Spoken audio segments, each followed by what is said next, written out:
الحمد لله رب العالمين والعاقبة للمتقين ولا عدوان إلا على الظالمين وأشهد أن لا إله إلا الله وحده ولي الصالحين وأشهد أن نبينا محمدا عبده ورسوله الأمين وعلى آله وأصحابه الطيبين الطاهرين ومن تبعهم بإحسان إلى يوم الدين أما بعد معاشر الأحبة waxaynu ku soo jirray dardaaranadii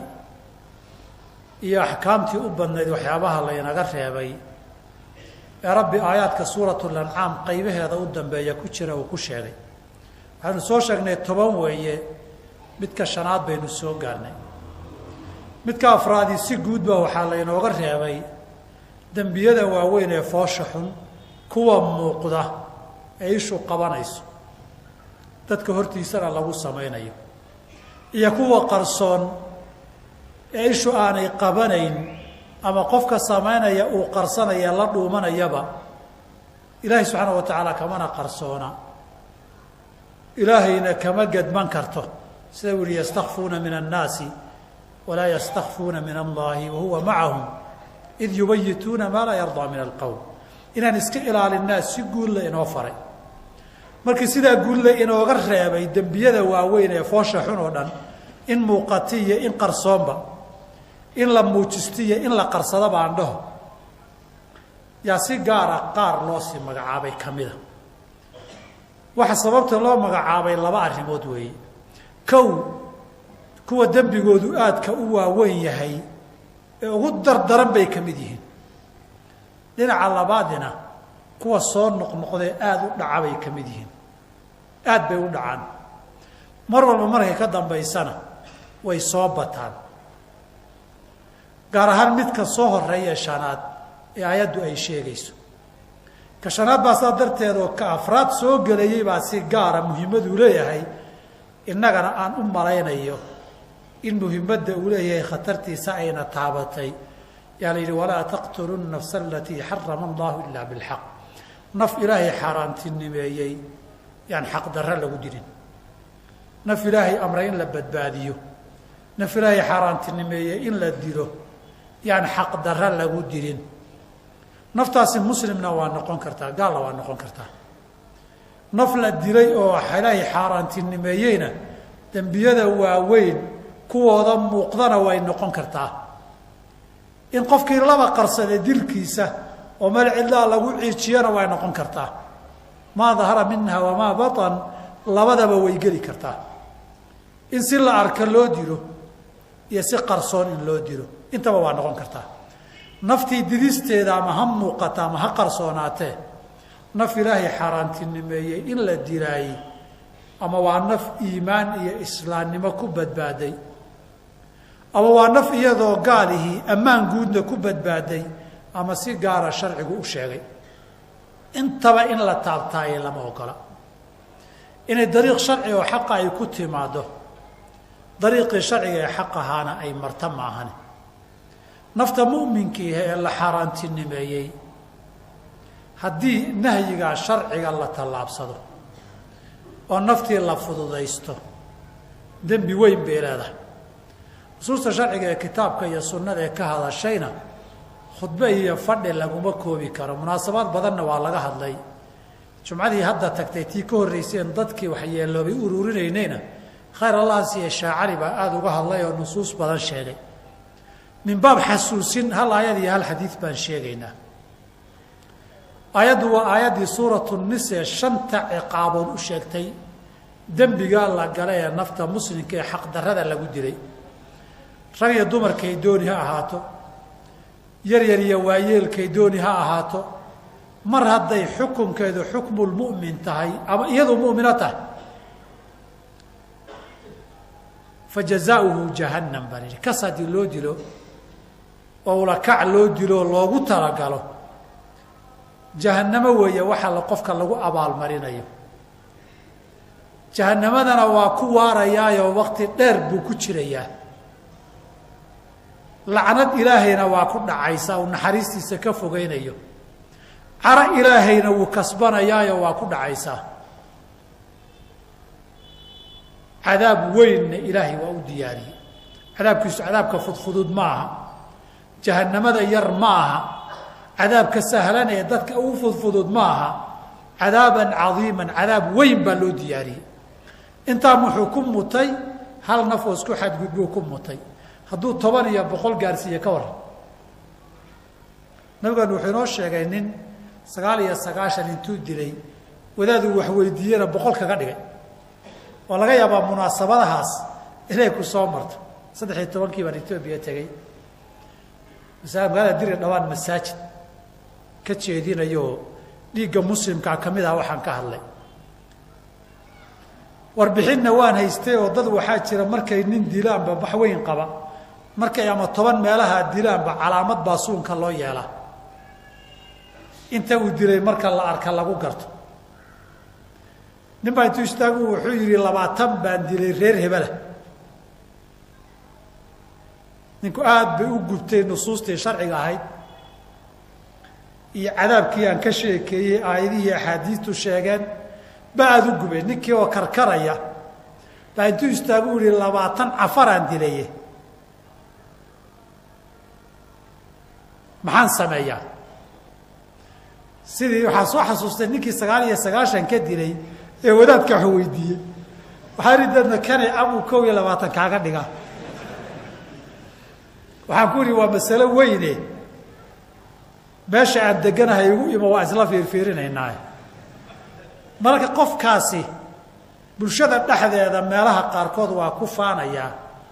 inuu 10 20 100 dilo baa lagu faanaya marka qaarkood astaan iyo calaamad lagu gartuu samaysanaya hal qof oo muslimaho la dilay inta hadii lagu mutay de mid waliba intii oo kale uu laba laab intee la eg tahay waad aragtaa xadiidka nabiga sallallahu alayhi wasallam waxa kamid inuu yiri waxa uu qiimeynta qof muslimkii mudan yahay inuu yiri hal qof oo muslim ah oo la dilo waxa ilaahay agtiisa ka fudud adduunyada dhan oo burburta markii muslim laga reebo eriya dhul badiya bari isku dar maal iyo waxay naflahay lahayd oo dhan isku daroon muslim ahayn ilaahay agtiisa waxa ka qaalisan hal naf oo muslim ah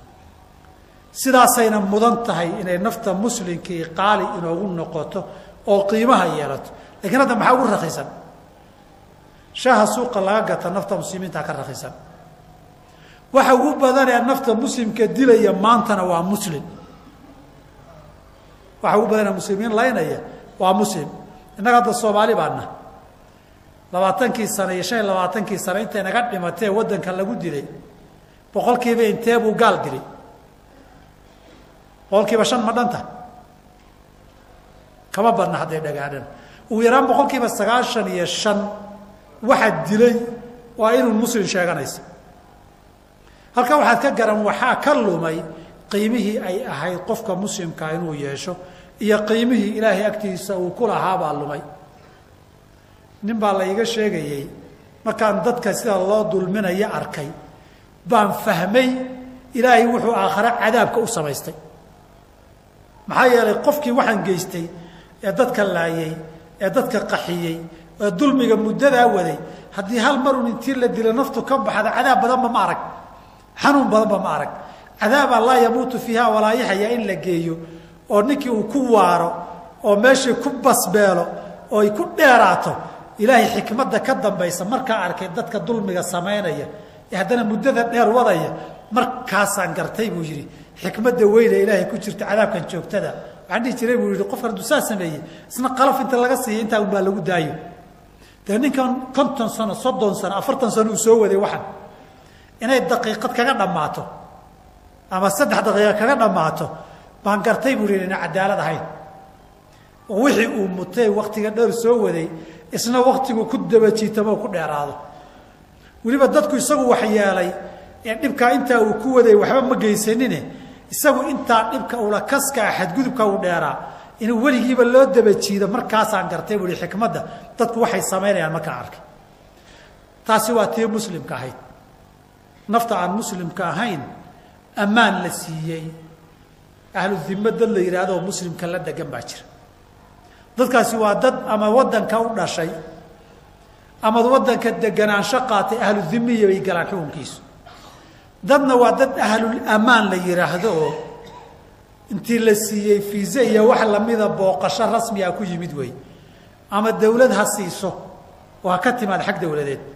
ama sharikada ka timaado ama shakhsi marti qaadaha ka timaado waa ammaankii qaybina waa qayb ku timid ammaan aan eray u baahnaynoo wufuud laysu soo diray iyo erga timid wey intaasoo dhan ahlul ammaan baa la yidhaahdaa wain axadu min almushrikiina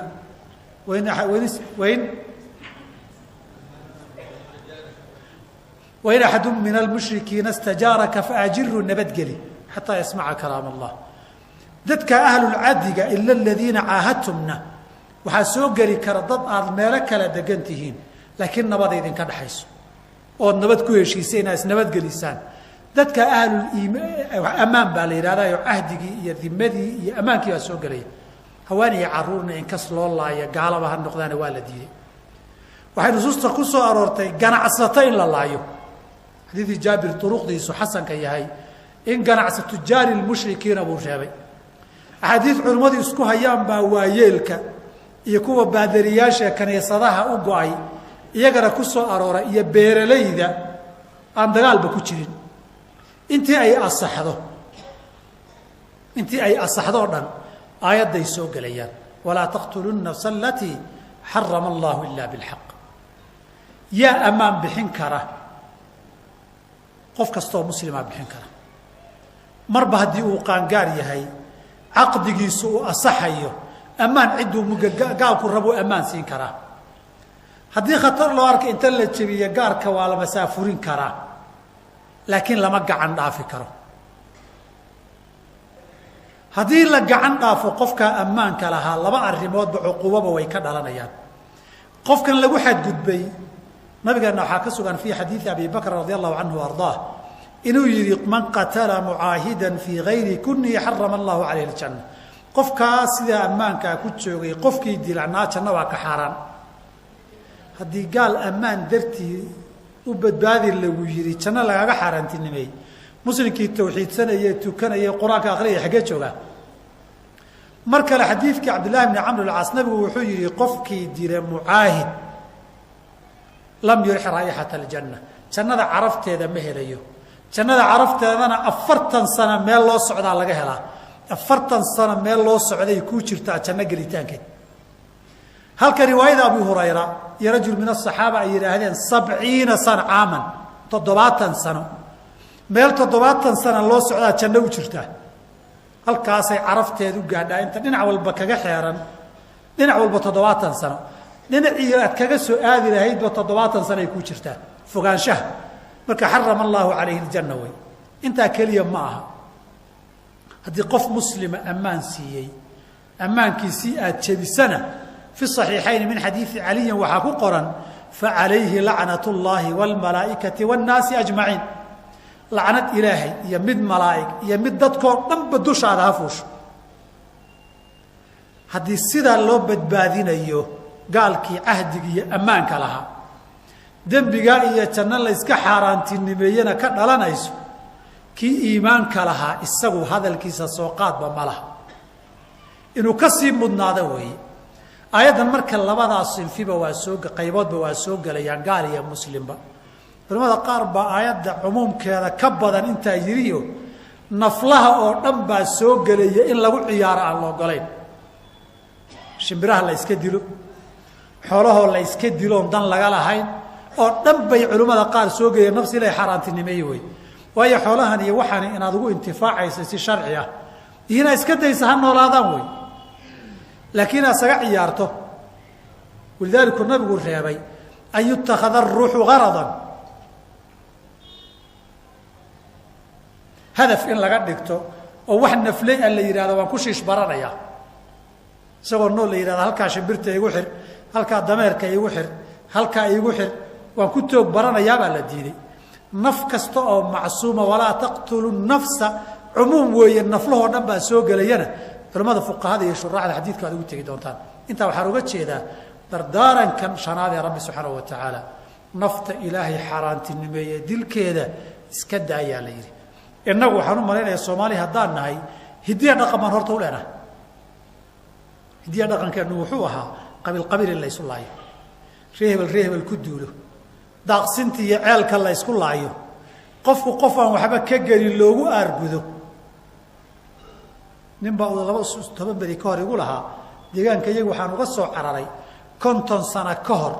nin adeer igu aadan nin uu dilay baa in la igu aargudo lagu daday waanu fakaday xabadii aan ka fakaday dad kale ay ku dhacday 50 sano ka soo wareegtay nin adeer ugu aadan oo waa hore dhintay baa isaga nin uu dilaa loo dilayaa marka dhaqan baynu u lahayn nafta muslimka la fududaysto dhiigooda la daadiyo in lagu dilo sababa aan waxba ka macna lahayn tiibaan siyaasadna ku daray iyadoo marka hore qabiil iyo deegaan iyo daaqsanahay ba haddana waxaan ku daray aan isxukunno aan kala joogno keligayba aagaygaan xukumay qabaa'ilku ahayd hadda aan isku darsanno aan isxukunno iyo xoog aan isu isticmaalna halkaan geeni waad aragteen kadibna markii tiigaanka laga daalay ee meel adag martay baan shaati diibaynay markaasaan xarbu shuyuukh gallay ka xagga ka soo ridaya waa sheekh hebel ka xagga ka soo ridayana waa sheekh hebel ka xagga ka soo ridaya waa sheekh hebel ka xagga ka soo ridaya waa sheekh hebel ka dhexda ka qarxinayna waa sheekh hebel waa xusataa waqti dhow mid walbana markuu hadlo wuxuu ku faanaya alxamdulilah ilaahay dadka muslimka uu laayay xaq darada ku laayay aakhiru zamaanka markay gaadhaan nabigeenu wuxuu ina baray sallam waxyaabaha badan doona dhiigan la daadinaya macsuumka kamida وحتى يكثر الهرج قيل وما الهرج يا رسول الله قال القتل دلك بدنيا دلك بدنيا markaasuu yiri dilki baa la sii weydiiyay xadiiska qaarkood wuxuu yiri maaha dilka gaalada aad dilaysaan maaha laakiin waa ninku inuu dilo walaalki iyo adeerki iyo dariskiisa iyo abtigiiba uu laayo way nadha ka taago tiitan hayna Soomaha deenaga waxa soo dhan baa waqtiga Ilaahayna yiri wala taqtulun nafsa allati harrama Allah illa bil haqq marka Ilaahayna ka cabsano nafta macsuumada aynu badbaadino wixii naga dhaqayna ayna dariiqa tawbada aynu soo laabano اللهم إنا نسألك الهدى والتقى والعفاف والغنى اللهم لمنا رشدنا وعدنا من شر أنفسنا اللهم آت نفوسنا تقواها وزكيها أنت خير من زكاها أنت وليها ومولاها ربنا آتنا في الدنيا حسنة وفي الآخرة حسنة وقنا عذاب النار واقم الصلاة الله أكبر الله أكبر أشهد أن لا إله إلا الله أشهد أن محمدا رسول